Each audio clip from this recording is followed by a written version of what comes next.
Hey everybody, Raul here for Bass Musician Magazine, and today we have the great honor and pleasure of catching up with somebody that you all know. If you've been paying attention to us over, the last almost, 18 years, Adam Nitti, bassist extraordinaire, educator, composer, so many things, contributor to Bass Musician Magazine. He helped us out with technique classes and things like that. So I know you all know who Adam is, and it's very exciting to get a chance now in 2024 to catch up and chat with Adam. And I did want to touch base on something that maybe we haven't had a chance to talk about before, and that is how you got started in music and particularly on bass, Adam. Yeah, well, thank you, first of all, for having me. And wow, you said 18 years, and that took me aback there. That's hard to believe, but yeah, appreciate all of your support throughout the years. What an awesome publication. How I got started, I'll try to put the Reader's Digest version together because it's quite a long story, but it all just started in my youth. My mother's side of the family, super musical, always has been. My first real influence was my grandfather on my mother's side, and he was a highly trained and pretty successful classical pianist and violinist. So from a very early age, he was introducing me to music and sitting me at the piano on his lap and all of that. And so I developed an affinity for music really, really early. Around 5 years old, I got my first instrument, which was a toy guitar from my uncle, and I was strumming that and just sort of doing what I could do at that age, and just always was attracted to music. And then my parents, seeing my interest in it, they decided to enroll me in classical piano lessons around 8 or 9. So my first formal training was in classical piano. And so I did that for a number of years. And as I got older, the friends that I was hanging out with and the kind of music that we liked to listen to was rock music, rock and roll music. And my classical upbringing wasn't quite as compatible with that as I would have liked. So I rebelled a little bit and started to tell my parents, I'm not really interested in lessons as much anymore. I wanted to learn how to play rock music. But the missing link for me was I didn't have an instrument for that. I couldn't cart a piano around to garage band practice. And, never mind the fact that it wouldn't sound right for most of the songs. So my parents, they did a really kind thing, and they bought me my very first synthesizer, and it was a Korg Poly 61. I still remember it like it was yesterday. And I was able to emulate a lot of the sounds of the bands that I was listening to. Like at the time, we were big time into bands like Journey and Genesis and bands like that. So I started a band with my good friends, and I was the keyboard player. And my amplifier was a stereo receiver and a couple Pioneer speakers. And we had myself, keyboards, didn't have a singer. We had a guitar player, and we had a bass player and a drummer.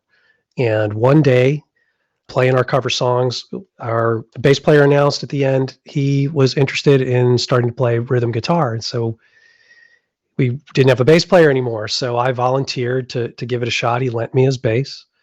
And the rest is history. I fell in love with the instrument. I started around 13 or 14 years old, and what began as sort of a dual role for me, playing both bass and keyboards together in our little garage band, that was a great exercise in independence, and it taught me how to tap while I was playing chords on the keyboard. And so it was kind of this neat little shtick that I'd worked up for some of the songs we were doing.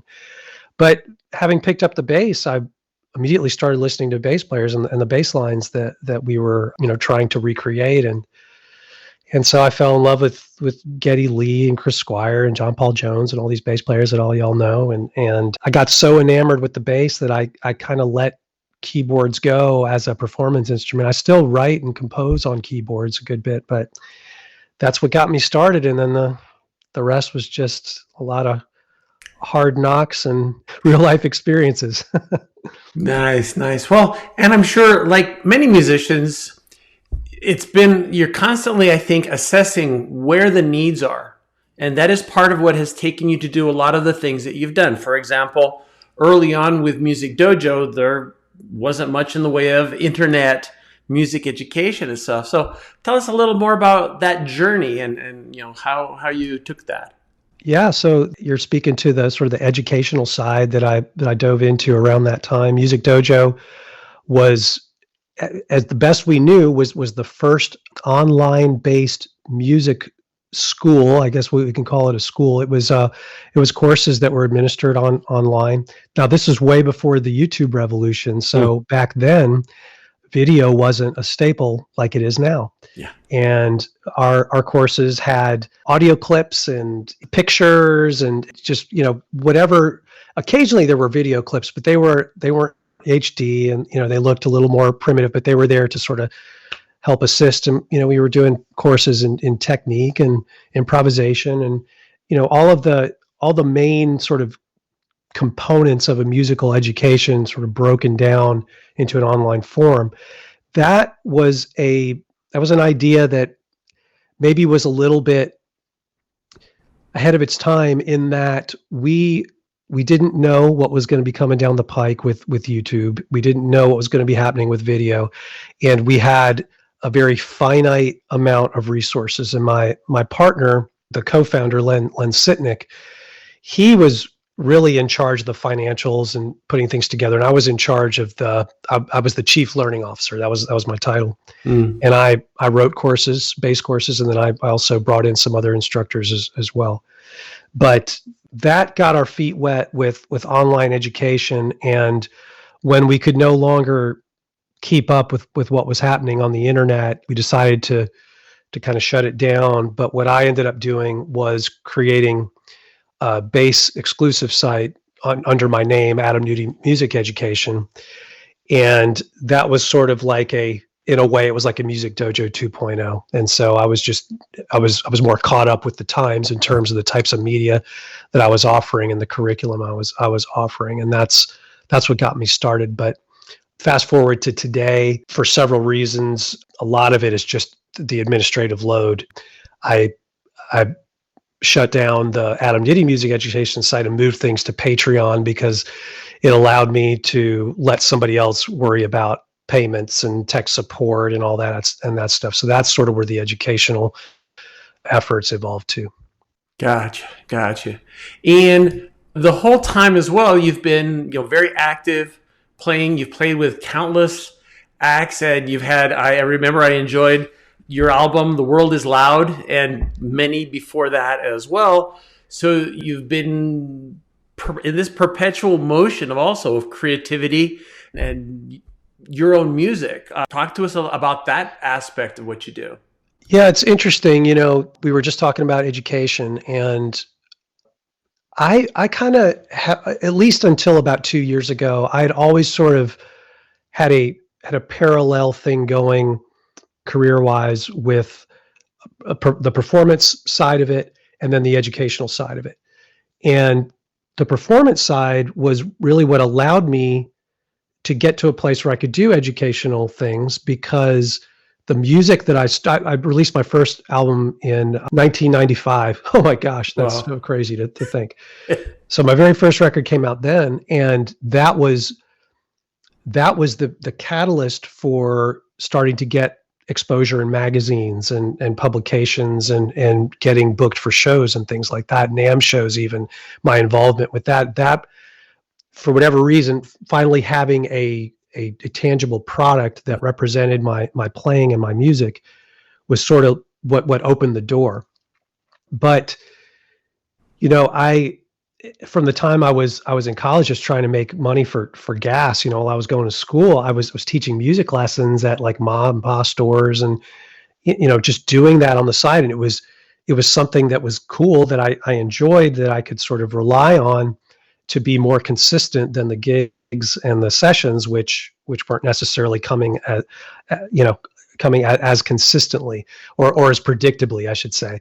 So both sides sort of nurtured the other and helped to sort of step ladder my career, in that, if I released something new musically, hopefully it generated enough interest, people wanting to know more about maybe my playing. And so then that fed the educational side of things. And then I could use real life, scenarios from my music, a real life context for that. And then the educational stuff, if people were seeking me out there, that fostered an interest in what I was doing musically. So it was this kind of really neat symbiosis, between both sides of it.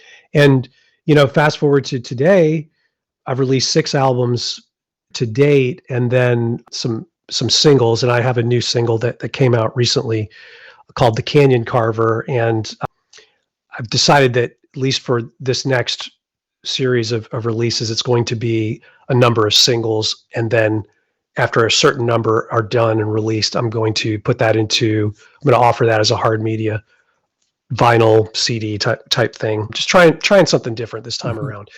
But that's where all of that got its energy from, at least from the perspective of me as an artist and me as an educator. Gotcha. Now, as this is all part of your journey, you're currently, tell us a little bit about what you've got going on now. It's a new season for me. I'll start with that. I had been touring with Kenny Loggins. That was the most recent artist that I was on tour with on a regular basis. And I decided to take a hiatus from touring about 2.5 years ago. And while I was doing that, although it was mostly sort of extended weekend work that was based on fly dates, it didn't necessarily afford me a lot of extra time to just do things like my own artistic pursuits. And it's always been a balancing act. But what I'm doing now is after taking a hiatus from that, all of my music efforts now are just being centered around my original music. And I'm not traveling. I'm not doing any sideman stuff these days. And as a matter of fact, I'm supplementing with web development work.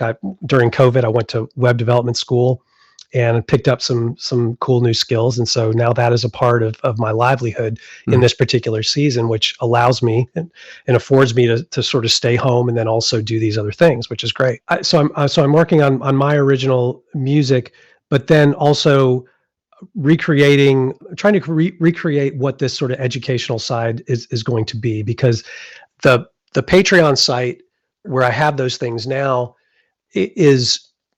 that's sort of the home of my curriculum, but it's a place that I want to expand into, opening up more into the world behind the scenes for me. And when things like the composing I do, or the gigs that I play, sessions I do, and just being more of less of just a hyper educational source, and more of this is sort of how I'm approaching things in as well-rounded a fashion as I can. Now, being at home and not traveling as much right now, I'm also playing more with artists that are based out of Nashville. So that's a cool thing. And I'm able to do sessions here again on a more regular basis, in addition to the remote sessions that I'm doing.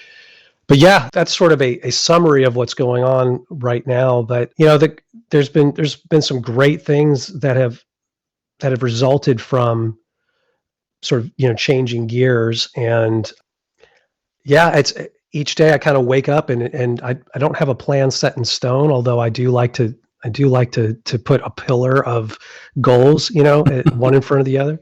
But yeah, that's the routine right now. Nice. Well, it is an important fact. We have to evolve. And I think everybody thinks, when you think of a failure to evolve, consider dinosaurs and things that are not around. And many of us that have been at this, as a matter of fact, as we mentioned with Bass Musician Magazine, when we went to our first NAMM show and we were talking to many of the manufacturers that we were doing a digital magazine, they were going, well, where's the paper part? We're like, no, you don't understand. It's digital, and there's going to be video. There's going to be interviews like the one we're doing right now. And they're like, oh, that'll never work because people can't take it to the John with them, and they can't read it, or they can't tuck it under their arm and go on the subway. And it's kind of like, well, we disagree. And now as time goes by, there are no longer any paper-based magazines in print. And we've just kept on chugging along doing what we do. Yeah. So, and even we will continue to evolve as we look at things changing, because there is just, that's just the reality of our times. Now, as I look at you and I see that upright bass, and I know you're very versatile, but I do have to ask about getting your sound, because as I mentioned, NAMM shows, there's nothing like me thinking about the Ibanez booth and seeing your giant face with your signature basses there. Not that your face is big, it's just blown up for the booth. So it's big in that booth. There you go. Tell us a bit about how you're getting your sound. Yeah, that is the whole relationship with them has been a dream. I have played a lot of basses, over the course of my career, and I still own a lot of basses in my collection. But the great thing about connecting with them was that when we started talking, they were really, really interested in wanting to do stuff in a very bespoke way, just based on my playing preferences and playing style. Sometimes I've dealt with companies before and spoken with companies before where if they endorse you, it's more of a thing where they really would like you to stick with a stock instrument for obvious reasons. They want to be able to sell what they're building. And the thing with Ibanez for me was I wasn't necessarily looking for a signature bass deal, but it evolved organically, and that's what was so awesome about it. It was a thing where we partnered together, and I got on their roster. But then over time, as I was playing the instruments, we would just have more and more discussions about what would you like, and what would how would this improve if you did like this, and then we did the very first signature model, which was a 6-string, and it started out as the ANB 1000. It was a hand-built instrument, and it was very, very high end. And about 9 months after that, they came out with the ANB 306, which was a production line version of that bass. And then not too long after that, we came out with a completely different instrument. I wanted the 6-string was very much like a flagship instrument, and if you listen to my solo records, that the type of tone that it has, very, very present, sort of cutting, modern type of tone. That's what the 6-string was all about. But I also had a need and a desire to have an instrument, a custom instrument with them that also was more of that traditional, almost meat and potatoes type of type of sound that you would get from like a P bass or a J bass. So they came out with the ANB 205, and that's the 5-string bass. And when you look at that bass, it's very easy to see right away. It's got a J configuration, and it's got a swamp ash body, and it's got a maple neck, and the pickups are mounted exactly in the same location as like a 70s J, but it's aesthetically and the way it plays is very modern. And that was incredible, because as far as I know, that was also the very first time that they had ever offered simultaneous models for an artist that were completely different. Wow. And so the product line got honed down to just the ANB 306 6-string and the ANB 205 5-string, but those are still my main basses. And I play the production models. I have the customs, and as awesome as they are, and I love them, the production models are so great. They're not modified in any way. I mean, they built these things to spec, and they're really, really nice. So yeah, that's the bass part of it. I've been using Aguilar amplifiers for years. I have almost everything in their line from not the current line, but when like from, let's say 10 years ago, like the DB cabinets, the DB heads, and the lightweight stuff when it was first coming out.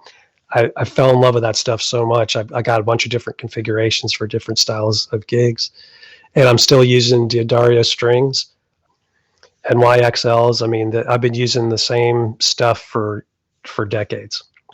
Nice. Well, and as we look at the future, and it sounds like there's so many things in flux here, where would the best place, if people want to stay on top and know what you're up to, where should they go? My website, adamnitti.com, is probably the most central, location to direct people to. And from there, you can get to my socials. I'm on Facebook, Instagram, and X and YouTube the most. But all those links are there. Also, too, I'm trying to get better about adding or keeping up with the things that I do outside of my own artistic work. And for example, or since we met, I mean, I've played on a lot of different records from artists and gotten to do a lot of shows, but not everybody knows about those things. And I'm really not the best at self-promoting all of these things, but there's things that I love to share. Two things worth mentioning, actually, if you don't mind. Oh. There's this really great record that Tom Hemby is a Nashville-based studio guitarist and composer. He's been really successful here, and he's had a band for many years. And he released a record a couple years ago called Dealin' It, Tom Hemby Band Dealin' It. And it's Keith Carlock on drums and Mike Whitaker on keyboards, Mark Douthit on saxophone, obviously me on bass. Yeah, so that's the band. And then, of course, Tom plays guitar. But that's a record that I believe it got nominated for a Grammy as well. And we're all just really proud of it. And that's a good representation of our work in modern times. And then another album I'm really proud of is there's an Austrian guitarist named Gerald Gradwall, and I toured with him and Kirk Covington in Europe several years ago, and just had a great time. And just music was really inspirational. His stuff that he writes is really inspirational, and it's very, very challenging to play too. But he's got an album that just came out this past May called Or What, and Kirk Covington on drums and myself on bass, and then Stephen Moss plays percussion on that, and then of course Gerald plays guitar. But those are two examples of things that I just wanted to let people know about, and I'll have information on that stuff too on my website as well. Nice. Well, there's so many exciting things. And again, I appreciate you taking time to share them with us. And I know out of your busy schedule. So folks, make sure you stay on top of everything that Adam is doing. You've seen him here on Bass Musician Magazine, Adam Nitti. Thank you so much.